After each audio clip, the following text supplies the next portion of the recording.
10th class के सभी बच्चों का हिंदी कविता में स्वागत है।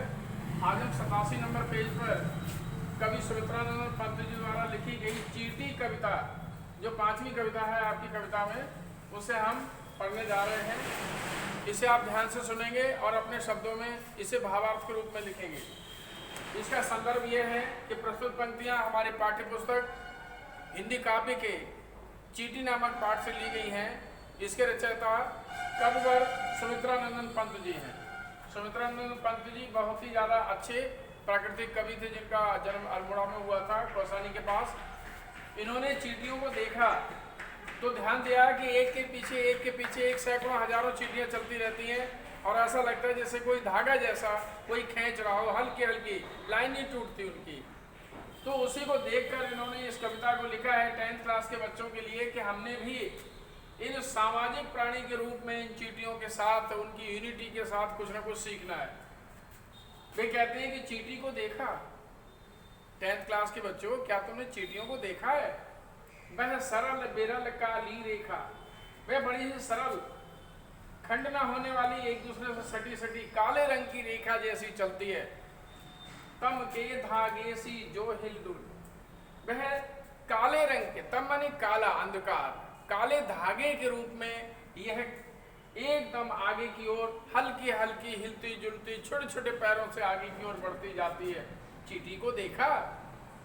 चलती लव पद पल पल मिलजुल, छोटे छोटे पैरों से, पैर दिखाई नहीं देते हैं, छोटे छोटे पैरों से वो आगे की ओर बढ़ती चली जाती है, लेकिन आपस में अपनी यूनिटी नहीं तोड़ती, मिलजुल कर चलती चली जाती है। तो कहते हैं सुमित्रानंद पंत जी की चींटी को देखा, वह सरल बिरल काली रेखा, बिल्कुल काले रंग की रेखा लगती है जो कहीं से टूटी हुई नजर नहीं आती। तम के धागे सी जो हिलडुल, वह काले रंग के धागे के समान हिलडुल कर आगे की ओर बढ़ती रहती है। चलती लव पद पल पल मिलजुल, हमेशा मिलकर एक दूसरे के साथ रहकर बिना लाइन तोड़े छोटे छोटे पैरों से आगे की ओर बढ़ती रहती है। चींटी को देखा? नहीं देखा है तो आज देखना। वह है पिपीलिका पांति, पांति माने पंक्ति, लाइन के रूप में है। पिपीलिका छोटी छोटी चींटियों की एक पंक्ति है, इसलिए इन्होंने कहा है कि क्या तुमने चींटी को देखा? देखो ना किस भांति काम करती वह, सतत माने लगातार, कंटिन्यूस, वह लगातार काम करती रहती है। कन कन कन के चुनती अविरत, अपने खाने के लिए कहीं पर भी उसे जमीन पर छोटा सा चावल का टुकड़ा, आटे का टुकड़ा या अन्न का टुकड़ा मिल जाए तो उसे मुंह में दबाकर वो अपने गंतव्य की ओर चली जाती है और बाहर रख लेती है। कन कन कन के चुनती अविरत, लगातार छोटे छोटे कण इकट्ठी करती रहती है कि कभी कुछ के खाने के काम आएंगे। गाय चराती, जैसे हम लोग काम करते हैं उसी तरीके से गाय चराती, धूप में खेलती है, खिलाती है, बच्चों की निगरानी करती है। अरे माने शत्रु से कभी नहीं डरती, हमेशा आगे की ओर बढ़ती चली जाती है, लड़ जाती है।